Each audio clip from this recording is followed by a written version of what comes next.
The alien emperor was dying. A human battle medic grabbed her tools and made history. They came for me while I had my hands inside someone else. That is not a figure of speech. I was elbow deep in the chest cavity of a Brellian cargo hauler named Oops. That was actually his name. I had stopped questioning alien naming conventions about 6 months into this posting, and I was trying to locate the source of a bleed that had turned his torso into something resembling a broken water pipe. The monitor above me was making a sound I did not like. My assistant, a young corpsman named Hal Cooper who had been with me for 4 months and still turned pale at the sight of internal organs, was handing me clamps in the wrong order again. "Smaller first, Hal," I said. "Always the smaller ones first." "Sorry, Sergeant Osei." "Don't be sorry, just be correct." That was when the doors opened. I did not look up. In a triage bay, you do not look up when doors open. You look up when the monitors stop making noise, because silence in a triage bay means something has gone very wrong. The doors opening just means the galaxy has sent you another problem, and the galaxy's problems can wait 30 seconds while I find this bleed. "Sergeant Yara Osei." The voice was not human.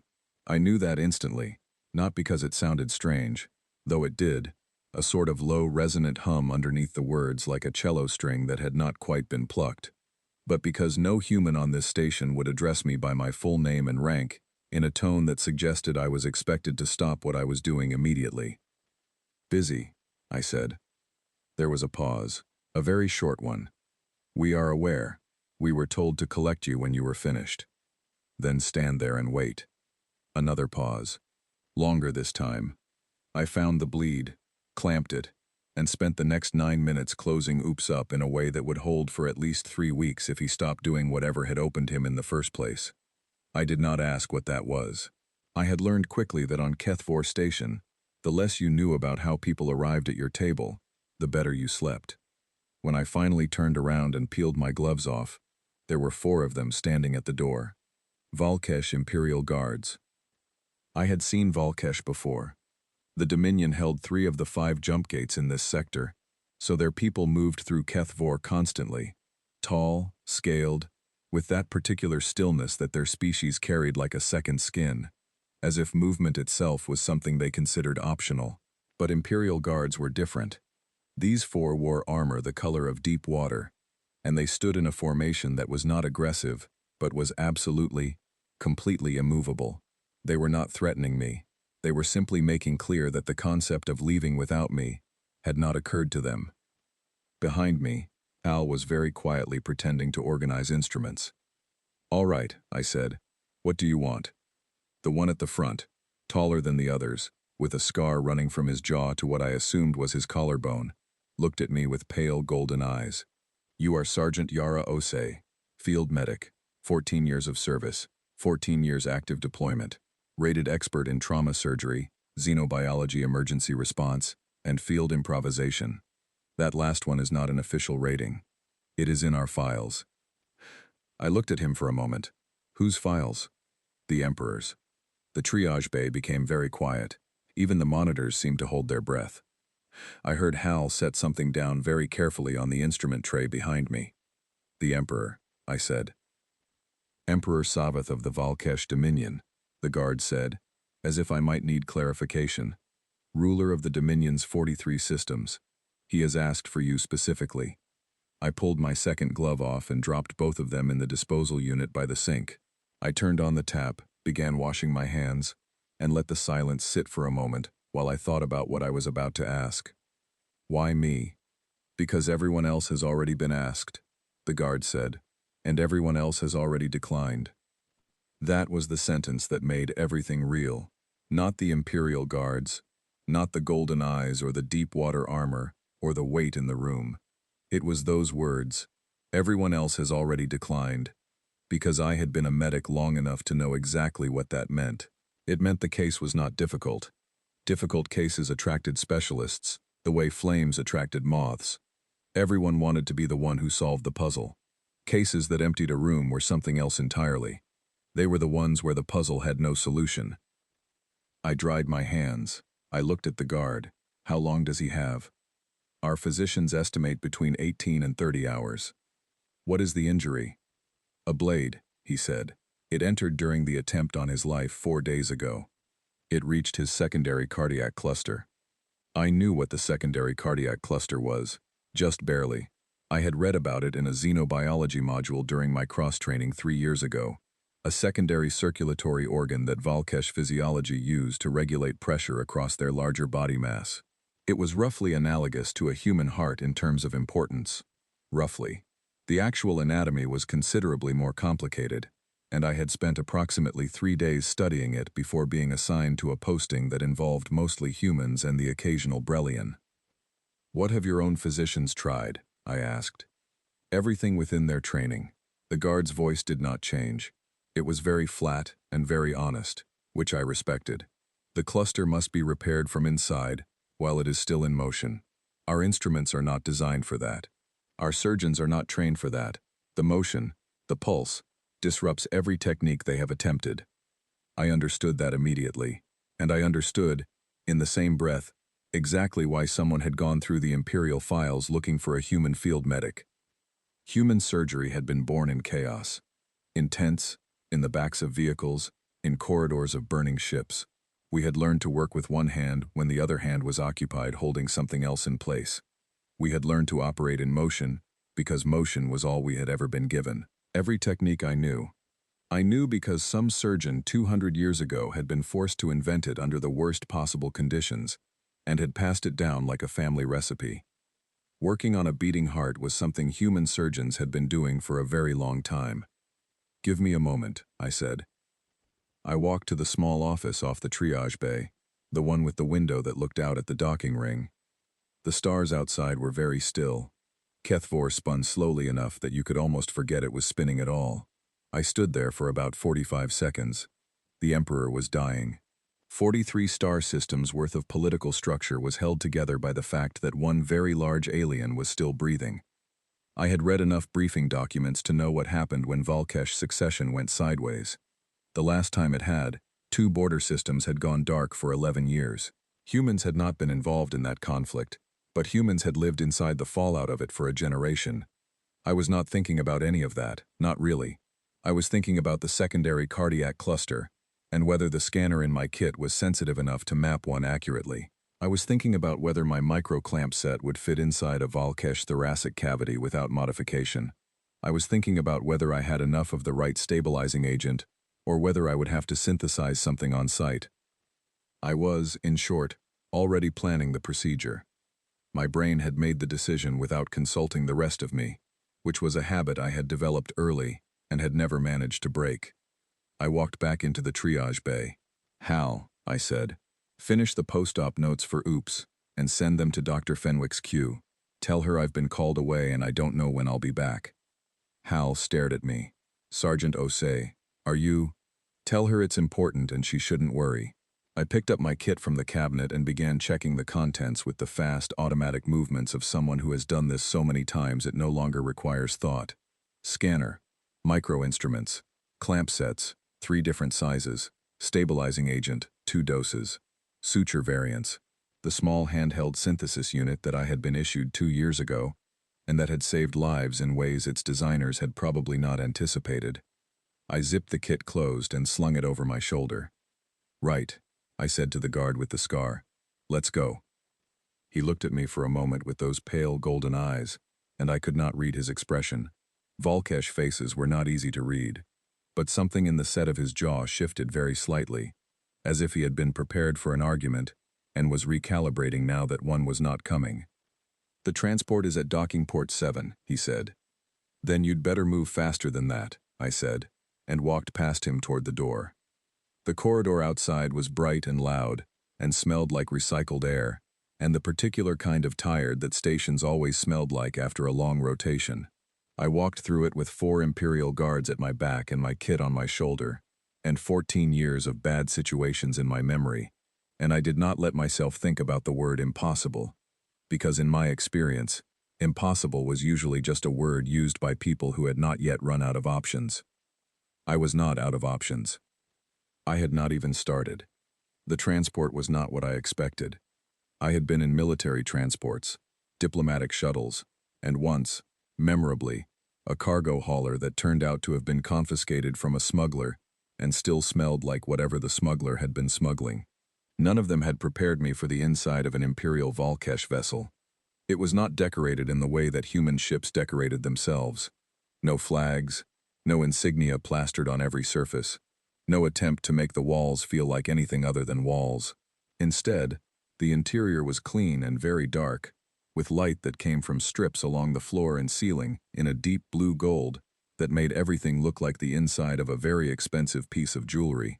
The seats were built for Volkesh proportions, which meant that when I sat down, my feet did not reach the floor, and I spent the first 10 minutes of the journey sitting in a way that would have embarrassed me if I had been in any mood to be embarrassed. I used those 10 minutes to review everything I remembered about Volkesh cardiac anatomy. The secondary cluster sat lower in the torso than a human heart, deeper behind the primary rib cage, which in Volkesh physiology was not one structure but two overlapping ones. Getting to it required navigating through tissue layers that had no human equivalent. The cluster itself was roughly the size of my two fists pressed together, and it beat in an irregular pattern that Volkesh physicians apparently monitored through external sensors because the rhythm was too variable to be read by touch alone. The blade, whatever it had been, had entered from the side. The guard had not told me the specifics of the angle or the depth, and I had not asked because I knew I would see it clearly enough when I got there. What mattered was the motion problem. If the wound had been static, any competent surgeon could have closed it. The problem was that the cluster was still working, still pushing fluid through the Emperor's body, and every contraction widened the injury and prevented it from healing naturally. The Volkesh surgeons could not work in that motion. Every instrument they had was designed for precision under stillness. I had an instrument designed for exactly this. It was technically called a cardiac field stabilizer, and it had been developed by a human surgeon named Petra Wynne about 60 years ago, specifically to allow work on a beating human heart without stopping it. I had a modified version of it in my kit. I had used it twice in the field, both times on humans, both times successfully. The question was whether the modification I would need to make for Volkesh anatomy was something I could do with what I had, or whether I would arrive at the palace and discover that the gap between human and Volkesh physiology was simply too large to bridge with the contents of one field kit and 14 years of stubbornness. I was still thinking about this when the transport slowed, and the guard with the scar said, "We are arriving." I looked out the small viewport to my left. The imperial palace of the Volkesh Dominion sat on the largest moon of a planet called Veth Saran, and it was not a building so much as a landscape. It spread across the moon's surface for what looked like kilometers, low and wide and the color of charcoal, with towers that rose at irregular intervals like fingers reaching upward. It was not beautiful in any way I had been trained to recognize as beautiful. It was immense and deliberate and very, very old, and looking at it from the viewport, I felt something shift quietly in my chest. I was about to walk into that place and tell the ruler of 43 star systems whether or not he was going to live. I picked up my kit. "All right," I said to no one in particular. "Let's go find out what we're dealing with." The palace was cold. That was the first thing I noticed when we moved through the entrance, not the scale of the place, though the entrance hall alone was large enough to fit several docking bays, and not the rows of guards standing at intervals along the walls like living statues. It was the cold. A dry, deliberate cold that settled into my collar and against the back of my hands, and told me that Volkesh biology ran at a lower temperature than mine, and that whoever maintained this building had calibrated it for the people who lived here, not for guests. I kept walking. I had been cold before. Cold was manageable. The guard with the scar, I had decided his name was probably something I would never be able to pronounce, so I was calling him Scar in my head, which was unprofessional, but I was the only one who knew, led me through 3 corridors and down one long ramp before stopping in front of a set of doors that were taller than anything structural needed to be. They were made of something that looked like stone but reflected light in a way stone did not. 2 guards stood on either side. They looked at me.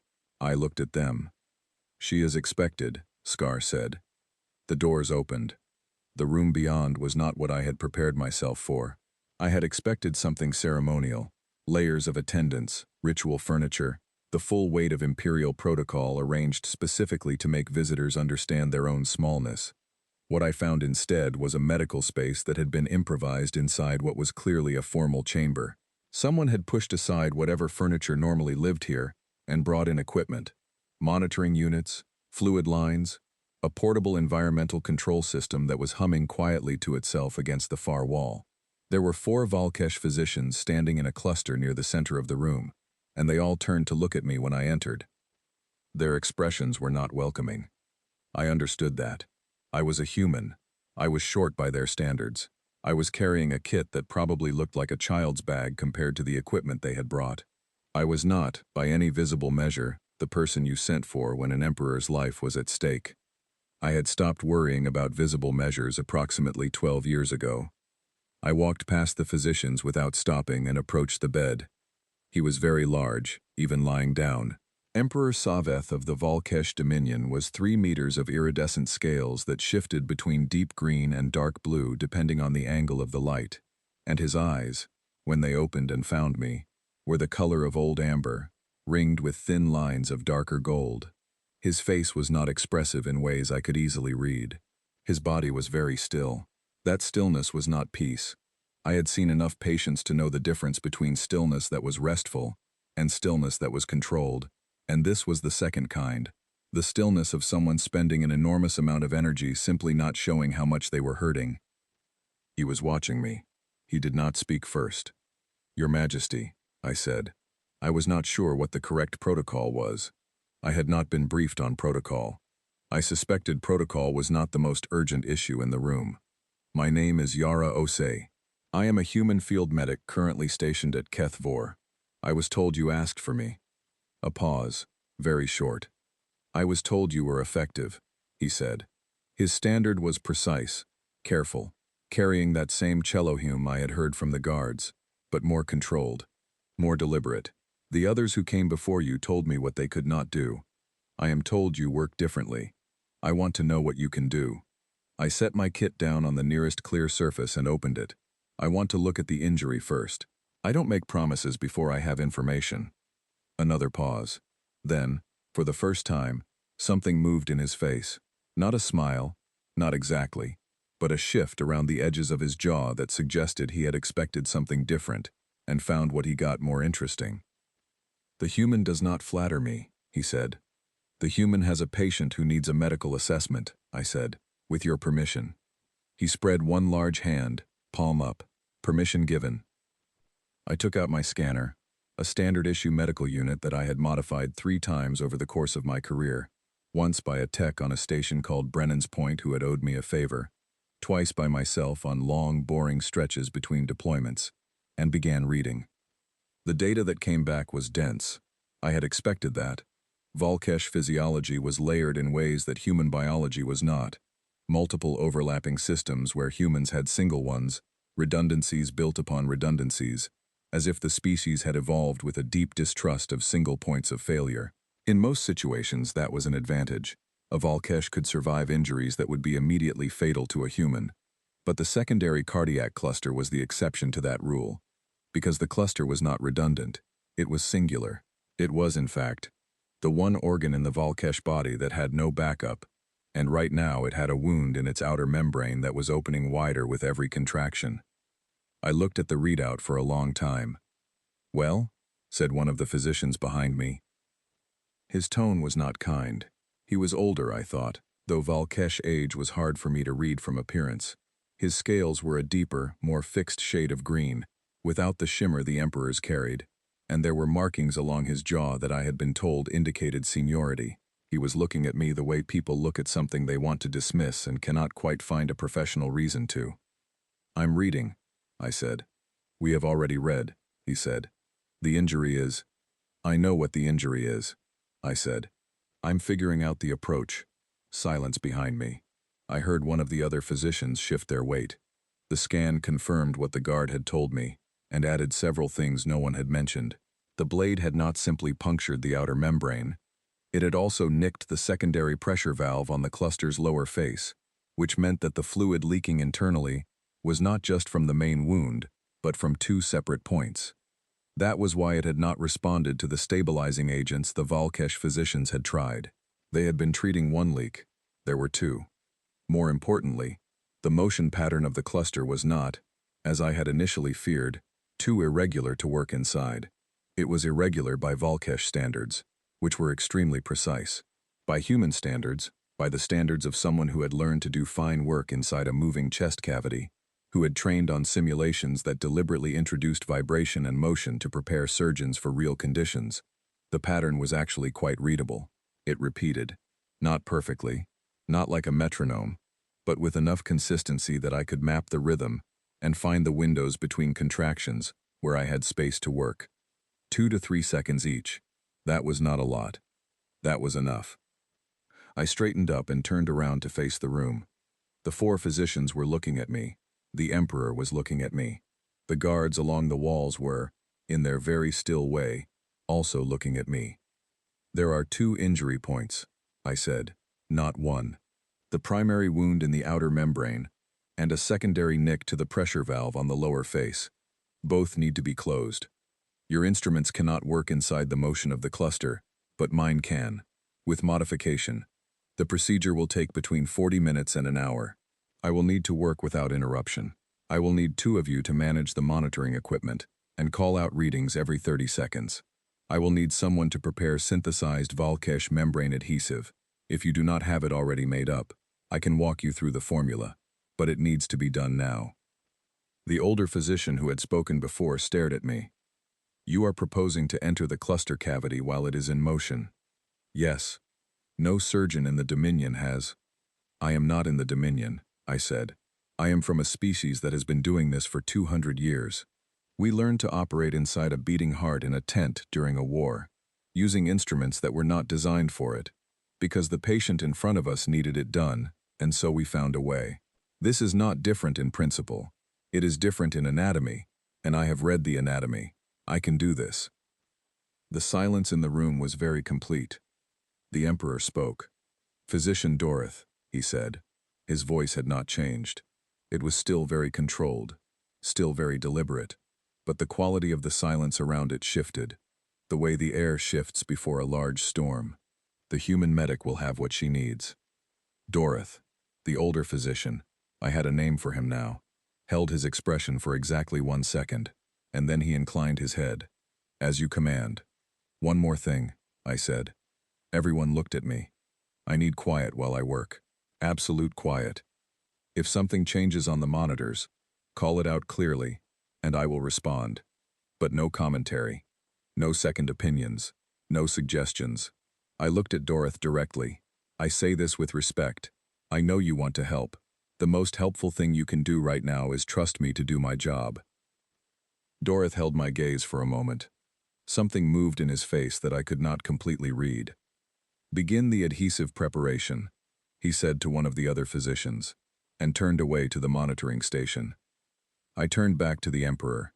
He was watching me with the same amber and gold attention he had given me since I walked in. Up close, under the controlled stillness, I could see the signs I always looked for, the slight tightening around the eyes, the careful management of breath, the 1,000 tiny signals that a body under sustained pain sends out whether the person inside it wants to or not. This will be uncomfortable, I told him, because I always told my patients the truth before I started. The local numbing agents I have work across species. They block nerve signal transmission at the cellular level, which is the same in most species we've encountered. But the cluster itself cannot be fully numbed, because numbing it would affect its motion, and I need the motion, so you will feel pressure, you will feel the work. I cannot prevent that entirely. He looked at me for a long moment. The others who came before you, he said quietly, did not tell me this. The others who came before me had already decided the outcome, I said. I have not. And because I have not, I owe you the truth about what this will cost you. A very long pause. Something in his face shifted again. Deeper this time, less surface. Something that came from further in. You are a strange creature, Yara Ose, he said. I've been told, I said. Hold still. I administered the numbing agent in 4 sites around the torso, working from the scanner readings to place each one precisely. I prepped my instruments, laying them out on the tray in the order I would need them.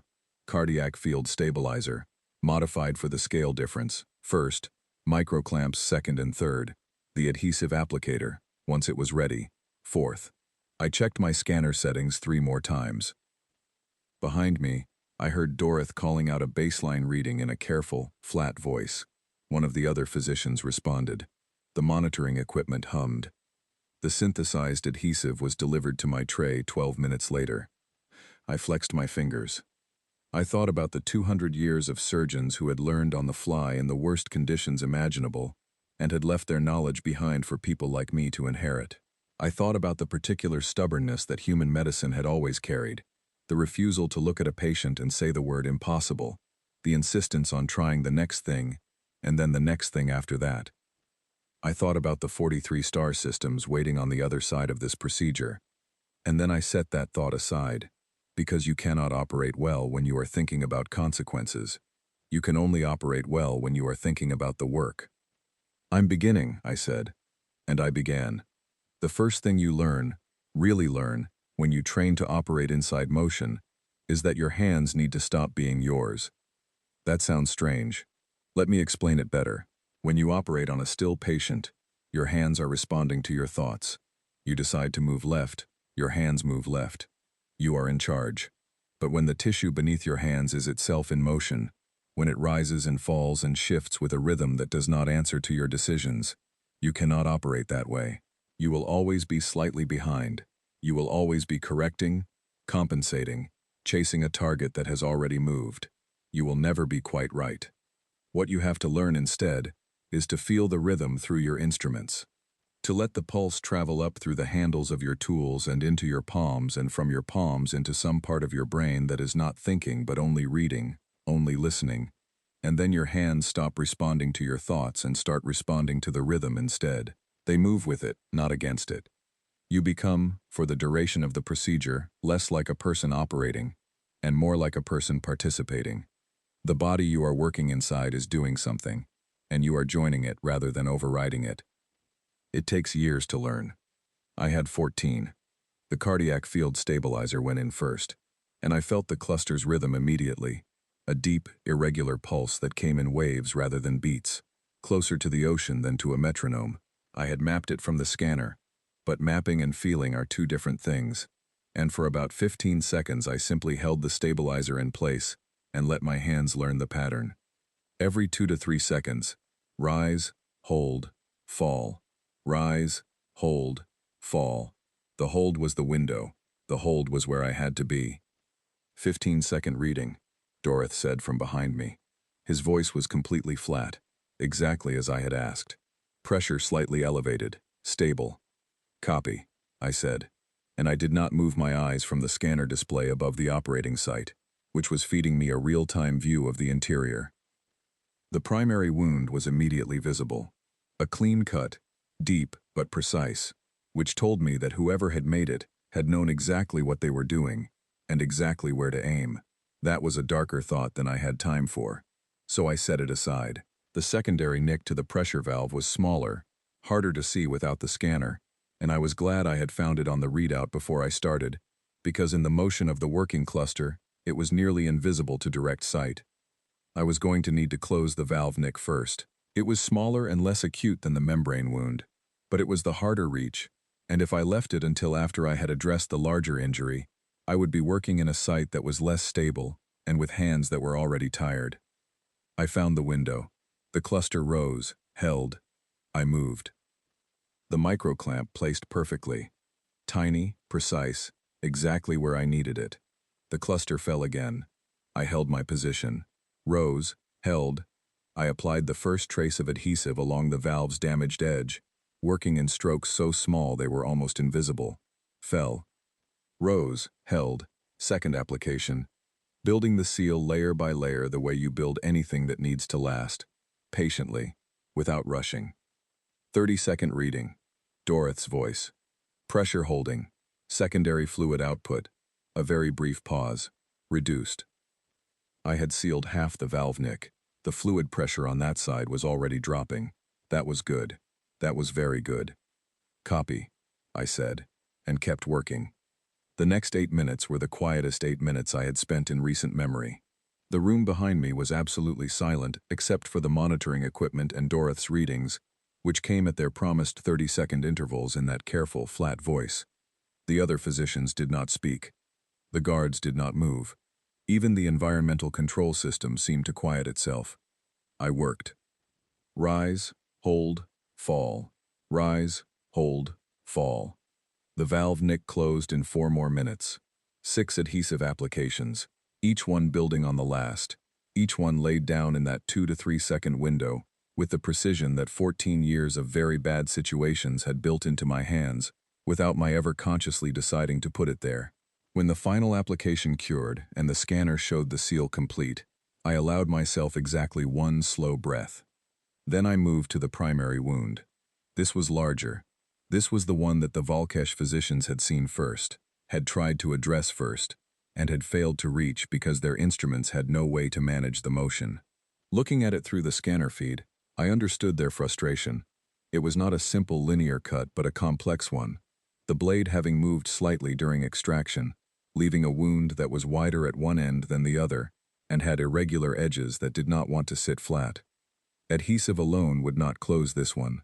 I needed the microclamps to hold the edges together first, then adhesive, then a layer of membrane suture, a technique I had developed on a human patient 3 years ago and never expected to use again.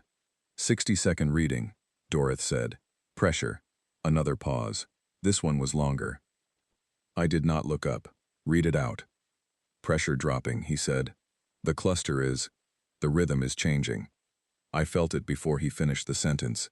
The rise-hold-fall pattern shifted beneath my hands. The hold shortened, became less consistent. The rise more sudden.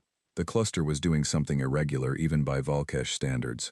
Some version of the cascade failure that I had read about in the xenobiology module, where the injury and the motion combined into a feedback loop that accelerated both. I heard one of the other physicians say something in Valkesh that I did not understand. From the tone, I did not need to.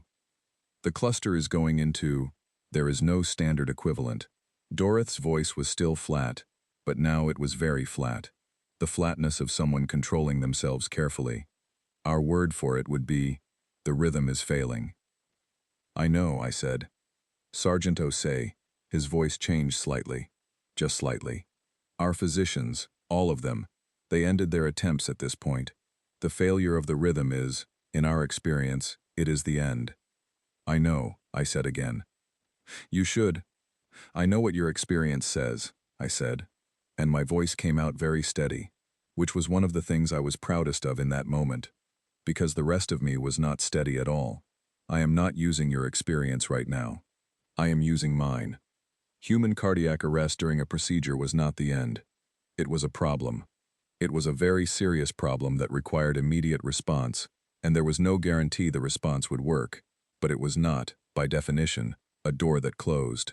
Human surgeons had learned to treat it as a door that was difficult to open, and that you opened by specific means, with specific tools, and with a very particular refusal to accept that the door could not be opened.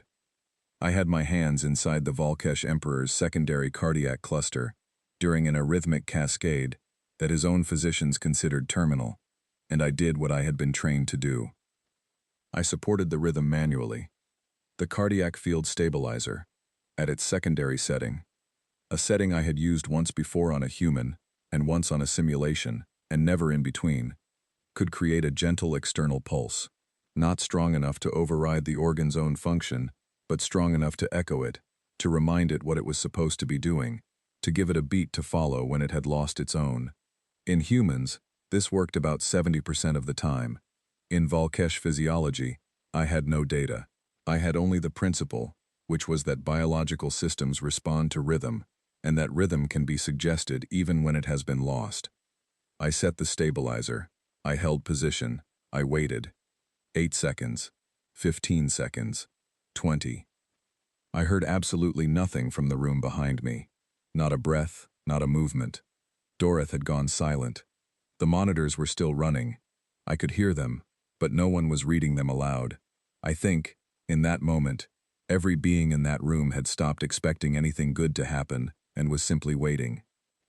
31 seconds after the cascade began, The Emperor's secondary cardiac cluster found the echo pulse I had given it, and it followed.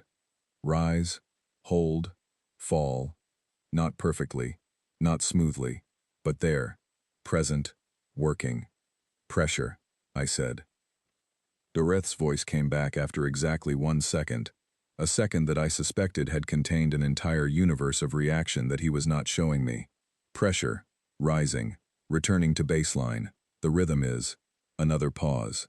Then, very quietly, the rhythm is resuming. Good, I said. Keep reading. I spent the next 19 minutes closing the primary wound. The microclamps first, placed in the windows between contractions, holding the ragged edges flat, then the adhesive, layer by layer, exactly as I had done with the valve nick but slower, because the wound was longer, and the edges were less cooperative. Then the membrane suture, which I had to adapt on the spot because the Volcash membrane was slightly thicker than human cardiac tissue, and the standard gauge would not have held. I used a heavier filament from a different part of my kit, threading it in ways that my instructor in surgical school would probably have had objections to, but that the scanner showed were holding cleanly. The Emperor did not move. He made no sound. I was aware, in the way you are always peripherally aware of your patient, that the controlled stillness I had noticed when I walked in had deepened into something more absolute, a concentration that matched mine, as if he was doing his own version of the thing I was doing, holding something in place through sheer focused effort, and I found myself thinking, unexpectedly, that it was a remarkable quality to have. I sealed the final suture line at 54 minutes into the procedure. I held my instrument still for a full 10 seconds, watching the scanner, watching the wound site, watching the rhythm of the cluster moving beneath my hands. Clean, sealed, holding. The cluster rose and held and fell, and rose again, and the pattern was steadier now than it had been when I started. The cascade cleared. The 2 wound sites closed and sealed, and beginning the slow process of the healing that would happen over the next several days. I withdrew my instruments slowly, carefully, the way you always come out of a patient, with the same attention you went in, because the last thing you want is to rush the exit and undo what you have just spent an hour doing. I stepped back from the operating site. I set my instruments down on the tray. I looked at the scanner. Then I looked at the monitoring station, where Doreth was standing. "Read me the full set," I said. He read them. His voice, for the first time since I had arrived, was not completely flat. There was something in it, a quality I did not have a word for, a shift in the controlled professional surface, something coming through from underneath. All readings were stable, better than stable. The secondary cardiac cluster was functioning within normal parameters. The wound sites were sealed. The fluid levels were equalizing. I turned around. Every Volcash physician in the room was looking at me. The guards along the walls were looking at me. The monitoring equipment hummed quietly to itself, indifferent to the weight of the moment. One of the younger physicians, I had barely noticed him before, he had been quiet the entire time, reached into his coat and took out a small recording device. He looked at Doreth. Doreth looked at him for a moment. Then Doreth gave a very small nod. The young physician pressed a key. He was recording. I turned to the bed. The Emperor was looking at me. The amber and gold eyes were very steady. The controlled stillness was still there, but it was different now. It was not the stillness of pain being managed. It was something else, something I did not have a name for in any language I spoke. "The procedure is complete," I said. "The 2 wound sites are sealed. The cluster rhythm has restabilized. You will need close monitoring for the next 48 hours while the seals cure, and you should not exert yourself for significantly longer than that. I can write specific recovery notes for your physicians." I glanced at Doreth. "If they want them." "We want them," Doreth said. It came out simply, without the edge from before. I looked back at the Emperor. "You're going to be all right," I said. He held my gaze for a long moment. Long enough that I began to wonder if there was something in the Volcash response to those words that I was missing, some cultural weight or protocol that I had stepped into without knowing. Then he said, very quietly, "I was told no one could do this." "I know," I said. "You knew that when you agreed to come." "Yes." He was quiet for a moment. "Why did you agree, knowing that?" I thought about it honestly. because he had asked honestly, and I did not think he was the kind of person you gave a performance to.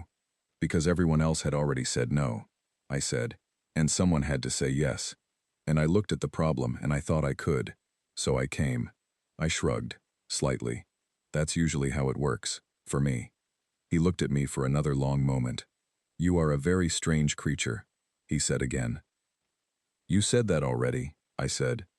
And this time, something in his face shifted all the way through. Not just at the surface, not just around the edges. Something genuine.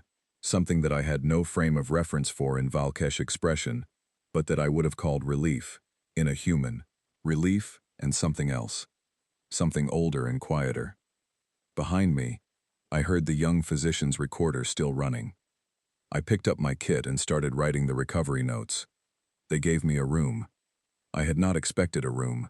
I had assumed, vaguely, that once the procedure was done, I would be put back on the transport to Kethvor, and that would be the end of it. A very intense few hours. A story I would never be allowed to tell because of the security clearances involved, and a long sleep on my narrow bunk in the triage quarters.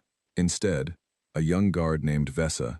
She was the only one who had introduced herself to me by name, and the only Valkesh in the palace who spoke standard with what sounded like genuine enthusiasm, rather than careful precision, led me to a room that was 3 times the size of my entire living space on the station, and had a window that looked out across the surface of the moon to the curve of Veth Saran filling the sky above. The Emperor requests that you remain until he is stable, Vesa said. At least 48 hours. He would prefer you to be close. I was planning on monitoring him anyway, I said.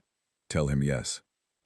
She inclined her head and left, and I stood in the enormous room and looked at the planet in the window for a while, and then I sat down on the edge of the bed, which was built for Valkesh dimensions and therefore approximately twice as large as it needed to be, and I wrote my recovery notes and sent them to Dorith Station. That night, I slept better than I had in months. The next morning, I ran the first post-operative check myself. The Emperor was awake and alert, which was better than I had hoped given the severity of the procedure. His readings were holding within the parameters I had outlined. The sealed wounds showed early signs of the biological adhesion that would eventually make the repairs permanent. He submitted to the examination with a patience that surprised me. He held still, answered my questions directly, and only once interrupted to ask a question of his own. The 31 seconds, he said. I had been moving the scanner across his torso. I paused. You were counting. I was aware, he said. Even under the numbing agent, I was aware. There was a period during which I felt nothing, as if something had stopped. Something had, I said. Your cluster went into a rhythmic cascade. The rhythm failed. I used the stabilizer's secondary function to give it a pulse to follow, and it restabilized. A pause, and if it had not restabilized? I looked at him directly. Then we would have had a different conversation. He held my gaze. The others, when the cascade began in their procedures, they withdrew immediately. They told me afterward that when the rhythm failed, continuing was... He stopped. There is a word in our language. It means something close to pointless, but with a particular sense of refusing to accept reality. In standard we would say futile, I said. Yes, they told me it was futile. And what I did was not futile, I said. Not because I was certain. I was not certain. But because the principle behind the technique was sound, and sound principles are worth trying even when the outcome is uncertain. Certain failure is still failure. Uncertain success is still possible success. So you try. He was quiet for a moment. That is a remarkable way to think. It is a human way to think, I said, because it was true, and because he deserved the honest version. We learned it the hard way. Centuries of medicine in conditions where certain was never an option. Tell me about those conditions. I had not expected that. I straightened up from the scanner and looked at him, trying to determine if this was small talk, if that was even a concept that existed in Imperial Valkesh culture, or genuine curiosity. His face, which I was slowly learning to read even a fraction of, suggested the latter. So I talked. I told him about human medical history in the way I knew it. Not the formal textbook version, but the version that had been passed down through the people who had trained me. The stories of surgeons who had operated in the back of vehicles on rough terrain, who had learned to improvise with whatever was at hand because waiting for better conditions meant a patient died. I told him about Petra Wynne and the cardiac field stabilizer. I told him about the long tradition of field medicine that had built the tools I carried in my kit, each one the product of someone's refusal to accept a limitation. He listened. He listened the way someone listens when they are genuinely interested, without the performance of listening, without the periodic nods that people give when they are waiting for their turn to speak. He simply took in what I was saying. When I finished, he said, "Your species developed these capabilities through conflict." "Yes," I said. "So did ours," he said. "But our medical tradition separated itself from conflict very early. Our physicians operate in controlled environments, with designed instruments, with time and space that the military tries to guarantee them. We do not train for the absence of those things. We did not train for the absence of them either, initially," I said.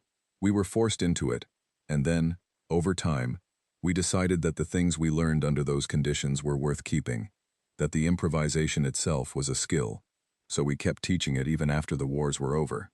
He thought about this. I could see him thinking. It was one of the things I had begun to pick up about his expressions. That genuine thought looked different from performance, had a particular quality of attention directed inward rather than outward. "Physician Dorith came to me this morning," he said finally. "I had not expected that either. I see. He told me that what you did yesterday, the manual rhythm support technique, was something he had not encountered in 40 years of practice, that he has begun drafting a request to the Medical Institute to establish a formal study of human cardiac field methods." A pause. "He also told me that he behaved badly toward you when you arrived. He asked me to convey his apology." I thought about the older physician's face when he had challenged my credentials, his tone, the way he had looked at me, as if I were a problem that had arrived in his operating space. "He does not need to apologize," I said. He had every reason to be skeptical. A field medic from a foreign species, with unfamiliar tools, claiming to have a plan when every specialist he trusted had already failed. His skepticism was rational. "He said you would say something like that," a slight shift in the Emperor's expression. "He also said it made it worse." Something loosened in my chest, something that I had not realized I was holding tightly. That afternoon, Dorith came to the monitoring station while I was reviewing the Emperor's afternoon readings, and we had the conversation I had not thought we would have.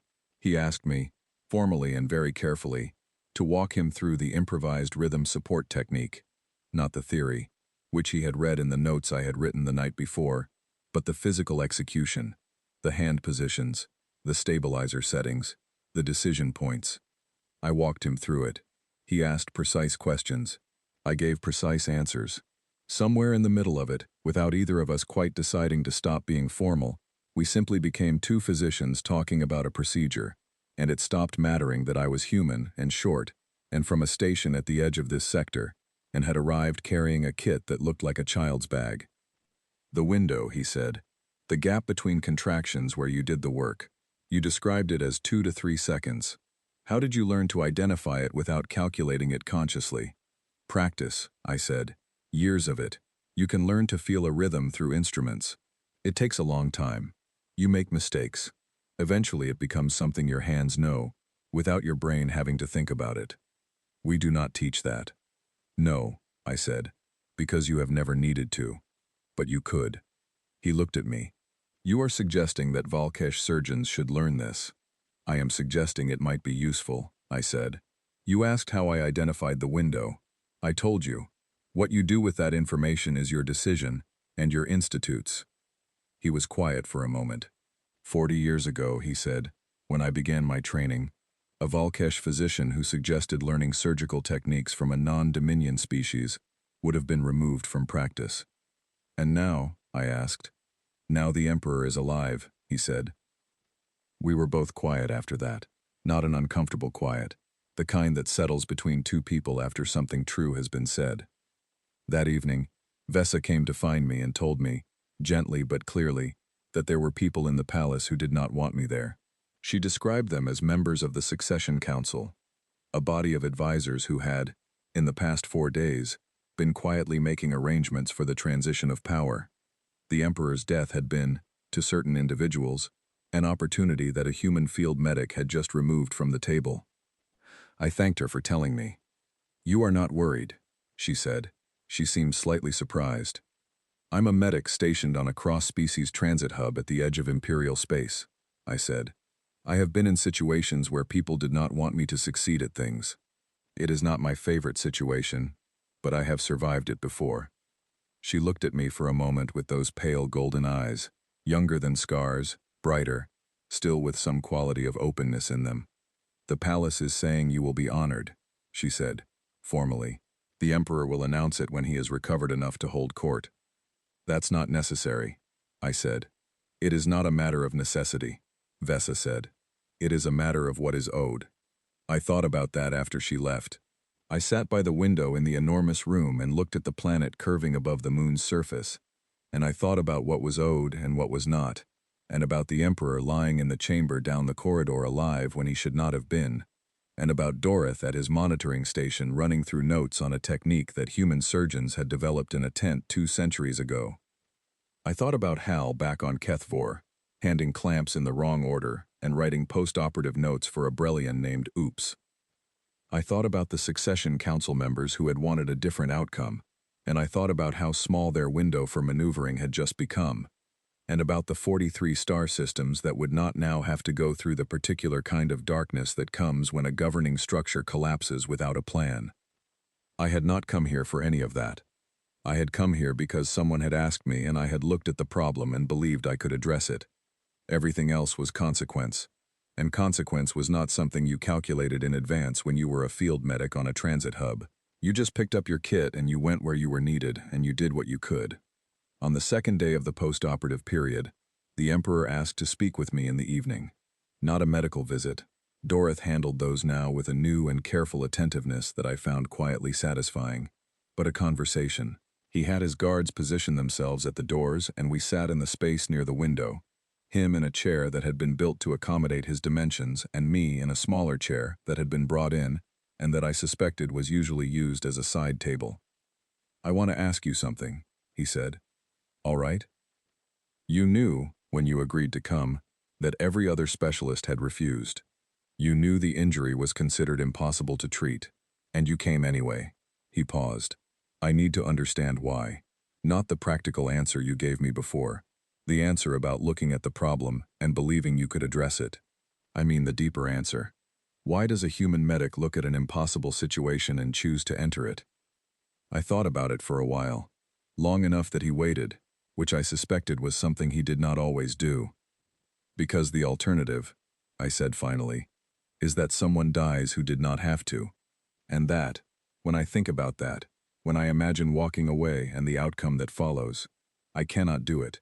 I cannot make peace with it. I have tried, with patients I lost when I shouldn't have lost them, and I have never entirely managed it. So it is easier to try and fail than to not try and know." I paused. That might not be a virtuous reason. It might just be that I am very bad at accepting certain things. He was quiet for a long moment. "In the Dominion," he said slowly, "we have a concept. I don't know the standard word for it. It describes the quality of someone who continues when they should stop. We use it for soldiers and for engineers who refuse to abandon a structure even when it is failing. We do not usually use it for physicians." He stopped. "I think perhaps we should." I looked at him. "What is the word?" "In standard, the closest thing would be witnessed courage," he said. "But that is not quite right. Our word means something closer to the kind of courage that is also just stubbornness, and we are not sure where one ends and the other begins." I smiled. I could not help it. "Yes," I said, "that is exactly what it is." On the morning of the 5th day, the Emperor held court. I was told this was unusual. Vesa explained it to me while walking me through a corridor I had not seen before, one that connected the recovery chambers to what she called the formal wing, a part of the palace that I had not visited and that, by the increasing density of guards and the deepening quality of the silence, clearly existed in a different register than the rest of the building. The formal wing was where things were made official, where words spoken became part of the record. He would normally wait longer, Vesa said, 4 to 6 weeks before returning to formal court after an injury like this. But he has asked for it now. The council needs to see him. I understood. The succession council. The people who had been making arrangements over the past 4 days for a transition that was not going to happen, needed to be shown clearly and publicly that the emperor was present, functioning, and in full authority. The political move was as important as the medical one. And I need to be there because, I began. Because you are part of what is being shown, Vesa said simply. The formal chamber was larger than anything else I had seen in the palace, which was saying something. It went upward for what seemed like 4 or 5 stories, with open galleries along the sides where additional observers could stand. The floor was the same dark, light-reflecting material as the entrance hall, but here it caught the light differently. It seemed almost to glow from within, a deep blue gold that matched the transport's interior, that I was beginning to understand was a Valkesh color of significance, though the specific significance had not been explained to me. There were perhaps 200 people in the room. Valkesh, most of them, courtiers I assumed, council members, military officers, physicians, various categories of important person that I could not distinguish from each other. There were a handful of non-Valkesh as well. Diplomats from other species with whom the Dominion maintained relations. Observers, attendants. They all looked at me when I walked in with Vesa, and the quality of those looks covered a very wide range of things. I was wearing the same field uniform I had arrived in. I had considered asking if there was something more appropriate to wear, and had decided that was not a conversation I knew how to have, and that in any case, if the Emperor was going to honor a field medic, it seemed right for the field medic to look like a field medic. I stood where Vesa placed me, near the front of the chamber, slightly to the left. The ceremony had already begun. There was a ritual structure to these things that was clearly long established and deeply familiar to everyone in the room except me, and I watched it without trying to decode it, simply letting the shapes of it move around me. The Emperor entered. He walked in under his own power. That was the first thing I noted, and I noted it with the specific satisfaction of someone who had spent the past 4 days watching vital signs, and checking wound seals and monitoring a recovery that could have faltered at any of several points, and had not. He moved more slowly than I suspected he normally moved, with a carefulness that was not visible to anyone who had not been watching him as closely as I had. But he was upright, and present, and radiating the particular quality that I had perceived in him from the first moment in the medical chamber, and that I now understood was simply how he existed in space, with weight, with deliberateness. He took his place at the center of the chamber. There was a ritual exchange that I did not follow. The Valkesh around me responded at specific points with specific sounds, the kind of rehearsed collective response that spoke of something very old, very repeated. I watched and stayed quiet. Then the Emperor spoke in Standard. That was not, Vesa told me later, the normal practice. Court proceedings were conducted in Valkesh. The switch to Standard was itself a statement, directed at me, yes, but also at every non-Valkesh in the room, and at the record that was being made. 5 days ago, he said, I was dying. The room was very still. The injury I sustained was assessed by the finest physicians within the Dominion as fatal. Every specialist who was summoned concluded that the procedure required was beyond the reach of available technique. He paused. They were correct about the technique. They were incorrect about the conclusion. The procedure required exists. It was developed by a different species, under conditions our physicians have never trained for, and it was brought to this chamber by a field medic from the human fleet, named Yara Osei. I kept my face very still. I was good at that. What Sergeant Osei performed is documented, he continued. The Medical Institute has received a full report. Physician Doroth, my senior court physician, has indicated that the technique involved represents a significant advancement beyond anything currently practiced in Dominion medicine, and has recommended the formal establishment of a joint research exchange with the Human Medical Corps. I heard movement in the galleries above. Not disruption, just a shift in the assembled weight of the room, the way large groups of people move when something said confirms something they had been waiting to hear. The Dominion does not forget a debt, the Emperor said, and the Dominion does not hide from what it does not know. What we did not know is now part of our record. Who taught it to us is part of our record. He looked at me, directly, across the full space of the chamber, with the same amber and gold attention he had held since the first moment in the medical room. Yara Ose. Approach. I walked forward. My footsteps were very quiet on the reflecting floor. The room was absolutely silent. I stopped 3 meters in front of him. He was, standing, significantly taller than me, which I had known intellectually, but which the close proximity made suddenly very present. In the old tradition of the Dominion, he said, a debt of life is marked with a witnessed oath. This has not been given to a non-Valkesh in the recorded history of the Dominion. He paused. History is not a boundary, it is a record. Today we add to it. Vesa appeared beside me. I had not heard her approach, and held out a small object. It was a blade, very small, ceremonial, with a handle made of something dark and dense that caught the light without reflecting it. I had been told about this part. I had been given exactly 3 minutes of preparation. I took the blade. I drew it lightly across my palm. I felt the sting of it, small and clean. I pressed my palm against the Emperor's hand, which he extended to meet mine. His much larger, his scales cool against my skin. Velkan, he said. The room echoed it. 200 voices, in one sound. Witnessed.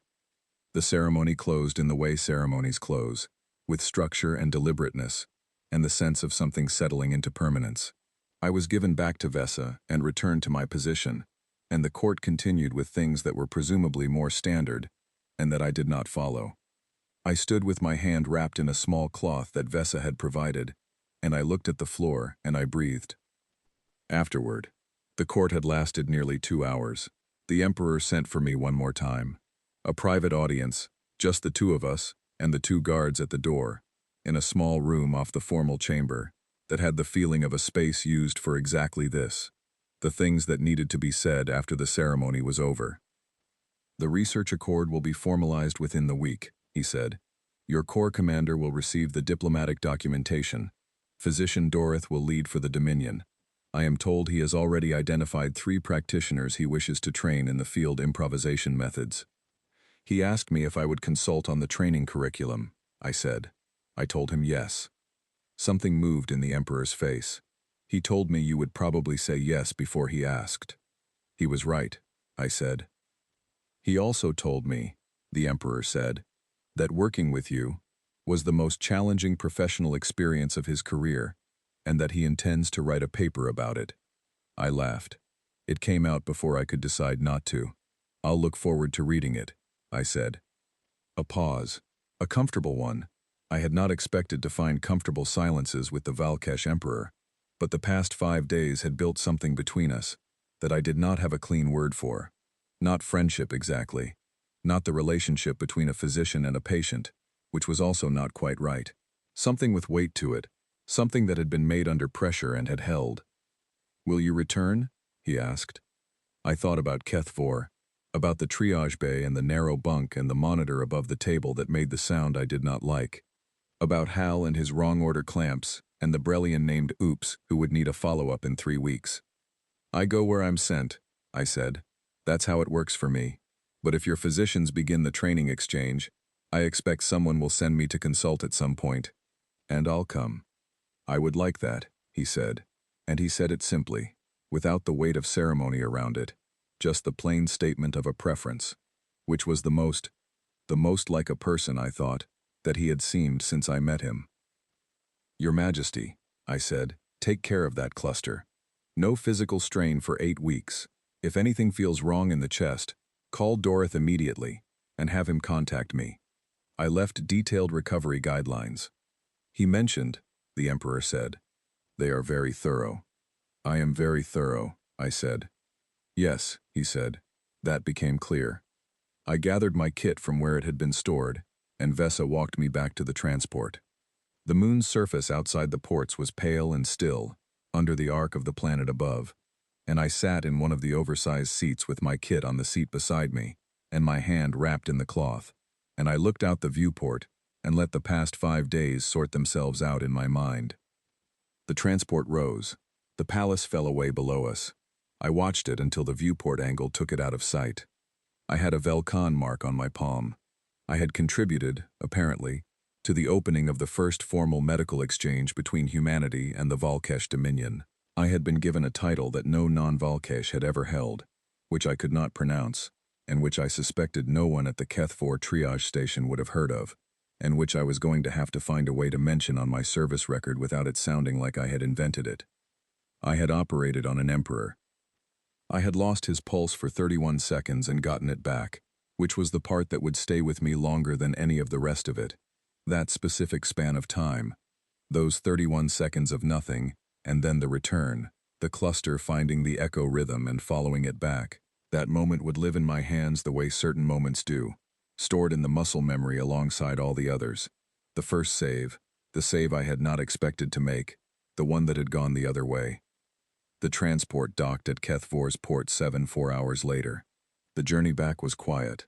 I slept part of it and spent the rest going through the recovery notes I had left for Dorothy, checking them for anything I had missed. The station smelled exactly as it always did, recycled air and tired.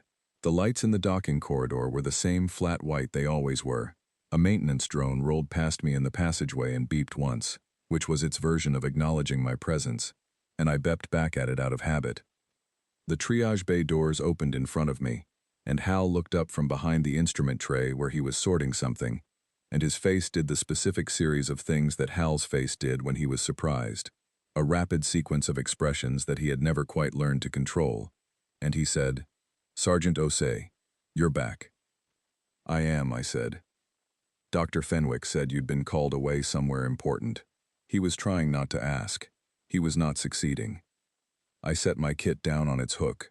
I washed my hands. I pulled on a fresh pair of gloves. "Who's next?" I said. He blinked. Then he reached for the intake board.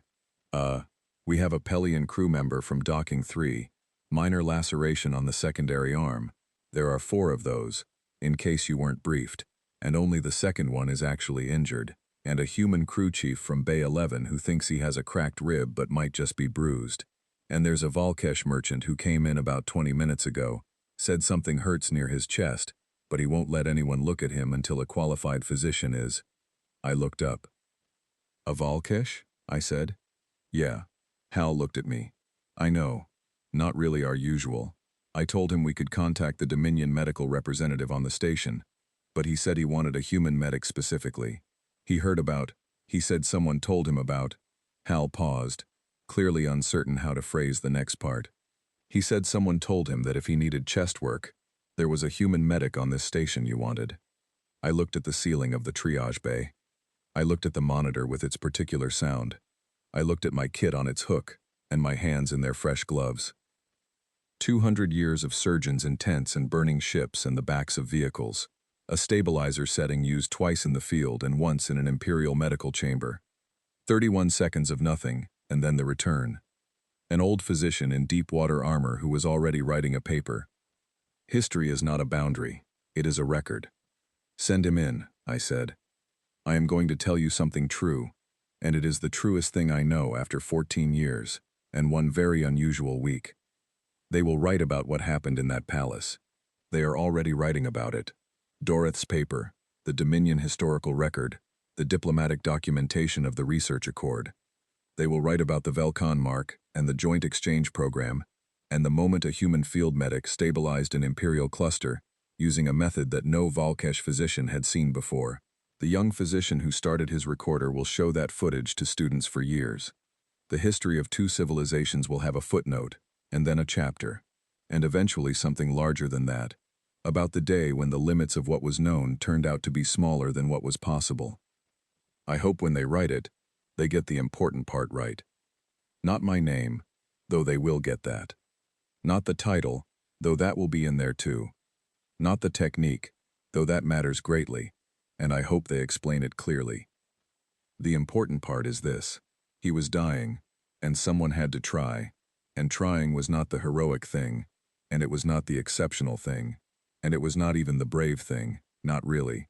It was just the next step after looking at the problem clearly, and asking yourself honestly, do I have anything here that might help? I did, and so I went. That is the whole story. I have a Valkesh merchant waiting and a Pelian with an injured secondary arm and a human crew chief who may or may not have a cracked rib, and my monitor is making the sound I do not like, and Hal is handing me the intake board, and the triage bay is exactly what it always is. I put down my head and I get back to work.